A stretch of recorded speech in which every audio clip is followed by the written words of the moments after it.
Congressman Darrell Issa from House Judiciary. Congressman, it's great to see you. What's your reaction to the rioting going on in your home state? Well, it's a peaceful protest. Didn't you hear that? No, in all seriousness, thank you for having me on. Thank you for covering the fact that this is the most important hour in the presidency of Donald Trump. Will he do what LBJ did in '65? Will he do what Eisenhower did in '57? Will he preempt governors who will not protect their people? And the answer is yes. He stepped up to the plate, first with the National Guard, now with the Marines. He's going to do what my governor won't do, which is live up to his obligation under the Constitution, protect the people of California. I'm saddened to see the police chief begging for help and basically having his mayor try to undercut him. You know, we have up to 700 U.S. Marines deploying to protect federal property and federal personnel. Waymo had to suspend some of its operations in L.A. after these far-left radical rioters set Waymo cars on fire. But Governor Gavin Newsom's spokesman compared the L.A. riots to, quote, when the Eagles win a playoff game. Well, you know, there may be some damage in euphoria, but this wasn't about euphoria. When you take a scooter and drop it off of a bridge where it could fall on an innocent bystander, or you throw cinder blocks at police, injuring some of them, or even injuring some of the press that were covering it, it's clearly not euphoria. It is anarchy. It is, in fact, an insurrection. And the president is using his authority under those acts to protect the citizens of California when my governor and that mayor won't do it.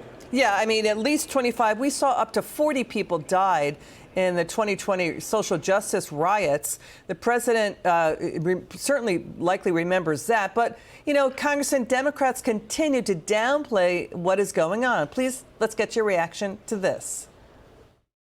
This is not what's happening. We are having an administration that's targeting peaceful protests, people that are there to protest.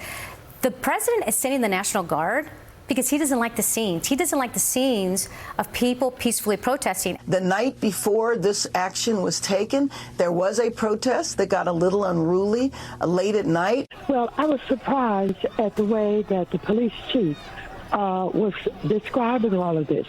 There have been no violence where anybody that was protesting hit anybody, shot anybody, threatened anybody.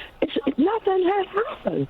You're looking at live pictures where protests have taken a violent turn in this situation that we're looking at right now. These are self-driving cars that clearly you see people who proclaim to be protesters are stomping on them. We've seen some of them lighting them on fire, taking selfies with them, kicking them.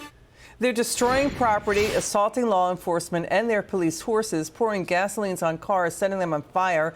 Many display the flag of Mexico as they spit on and burn the American flag. So what's your reaction to all that? Isn't there a simple fix? California state law says you're not allowed to wear face masks in riots. Couldn't they why isn't Gavin Newsom and L.A. Mayor Karen Bass invoking that? Well, why are these the same type of people that told us that Joe Biden was at the top of his game and there's nothing to see here? And then later, when the truth is fully understood, they pretend they never said it. They will probably pretend that they never tried to stop the president from protecting the citizens of Los Angeles and of California. They will pretend and are pretending that there's no lawlessness, or that almost half of those 100 arrested were violent, convicted criminals. And all of them were arrested pursuant to warrants and the law. So, you know, they'll pretend, but the reality is what the American people are seeing. You can't burn those cars that don't even have people in them and pretend that you're just protesting. The American people are seeing through it, even on CNN. They do, in fact, see the damage, but they hear about it better on Fox, and thank you for doing it. Sure. California Republican Congressman Darrell Issa, thanks for being with us tonight.